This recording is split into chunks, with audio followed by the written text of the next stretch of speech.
Holding your breath is easy to imagine. You close your mouth. You squeeze your chest. You tell yourself you can wait. For a while you can. Then your vision blurs. Your head pounds. Your hands shake. You feel small and raw. You feel like a balloon with a tiny pin inside it, the pressure building with no way out. For some men, that holding of breath lasts a very long time. It becomes a way of life, a constant, quiet strain against the body's need for air.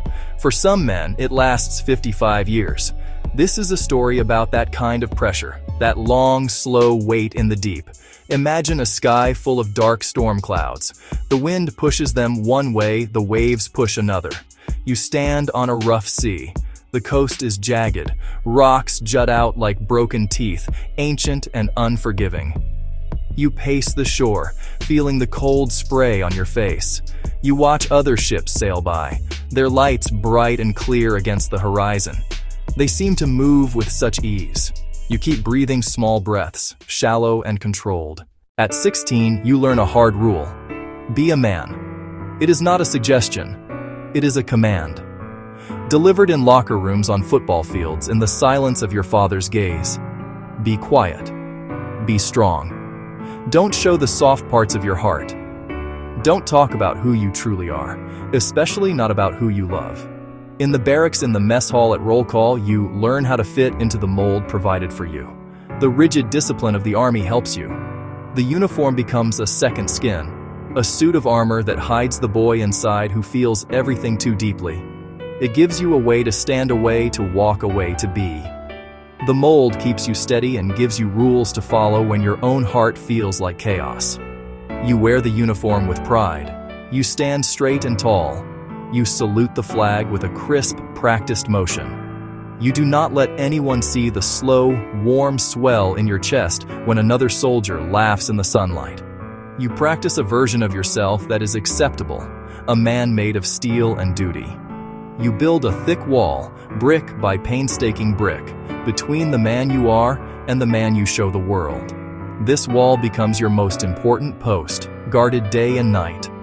Fear walks with you every step of the way, a silent companion on long marches and a quiet whisper at night. Fear of being found out, fear of the shame that would follow, fear of loss and being cast out by the very men you call brothers, fear of what your father would say, his disappointment, a weight you cannot imagine. You do what is expected. You marry. You find a good woman, a kind woman. You stand at the altar and you make vows before God and everyone you know. You hold her hand and it feels real enough. You hold your first child, a tiny, perfect being, and your heart cracks open with a love so fierce it surprises you. It is a bright, powerful thing, this love for your family. You love in ways you never knew you could, with a protective instinct that feels primal and true. You work hard. You show up every day. You put food on the table, fix the leaky faucet. You stay. You guard this family with every ounce of your being. Still, there is a wedge that grows. Let's call it the wedge. It is not loud or dramatic at first. It is a small, quiet space between your side of the bed and the beating of your own heart. The wedge sits there like a quiet thief in the night, stealing intimacy one small piece at a time. It is the reason you speak less over dinner. It is the reason you laugh less at the jokes. You find yourself disappearing into work or late nights in the garage. You are a good husband, a good father, but you are also a ghost in your own home. You kiss your wife goodnight. You say the right words. I love you. You mean them, but the words have to travel across a growing distance to reach her. Religion becomes both a home and a prison. You stand in church on Sunday morning. You know all the hymns by heart. You feel the familiar, solid wood of the pew beneath your hands. You serve. You fix the soundboard when it crackles. You make sure the coffee is hot and ready for fellowship hour. You volunteer for the building committee. You want to serve. Serving is a good way to mask the fear. It is a good way to feel useful, to feel righteous. It masks the constant, low-grade hum of lying that underscores your entire life. You are a good man, a churchgoer, a pillar of the community, but the sermons say words that pierce you like arrows. The pastor is a good man, speaking what he believes to be true. You hear the phrases echo in the high-ceilinged room. Abomination, unnatural, a sin against God, turn away from your wickedness. Each word lands like a stone on your soul. You learn to shake them off, to tell yourself they are not talking about you. You smile, you nod, you hold the offering plate as it is passed, and you pray no one sees how your hands tremble. You are the man who prays in public and hides in private, a walking contradiction of faith and fear. The church is your sanctuary. It offers community, a sense of belonging, a moral framework that you genuinely cherish. Then comes the crash. A life built on a fault line cannot stand forever. The ground eventually gives way. Crashes do not look like poems or slow-motion movie scenes. They look like broken dishes on the kitchen floor. They look like a text message that someone else sees by accident. A tearful confession left on a voicemail. A face you love, contorted in disbelief and pain as it hears words it never knew were possible. The crash might start as a small, insignificant fight about money or taking out the trash, but it spills over into a torrent of truth that has been held back for decades. The dam finally breaks. The crash might be violent, a storm of anger and accusations. It might be devastatingly quiet, a single sentence that hangs in the air and shatters everything. For you, it feels like the end of the world. You watch the structures you spent your entire life building, your family, your reputation, your faith, crumble and fall into the sea. You are a shipwreck on the shore of your own lies. You have spent 55 years holding your breath, and the crash is the moment your lungs give out. It is the violent, desperate gasp for air that comes after being submerged for too long. It is a moment of total system failure, a catastrophic explosion of pressure.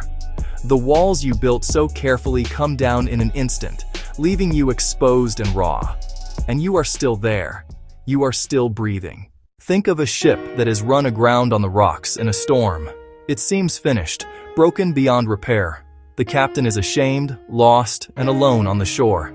But then a light cuts through the fog. He knows this stretch of water.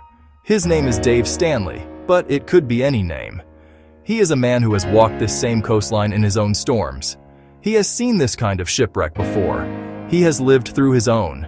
He will simply come with a lantern and a warm blanket. He will offer a hand to help the man stand on shaky legs. He will unroll an old, worn chart of the coastline. He will point to the dangers. He will point to the safe passages. The lighthouse keeper does not rescue you. He shows you how to rescue yourself. This new path has steps that are small, clear, and manageable.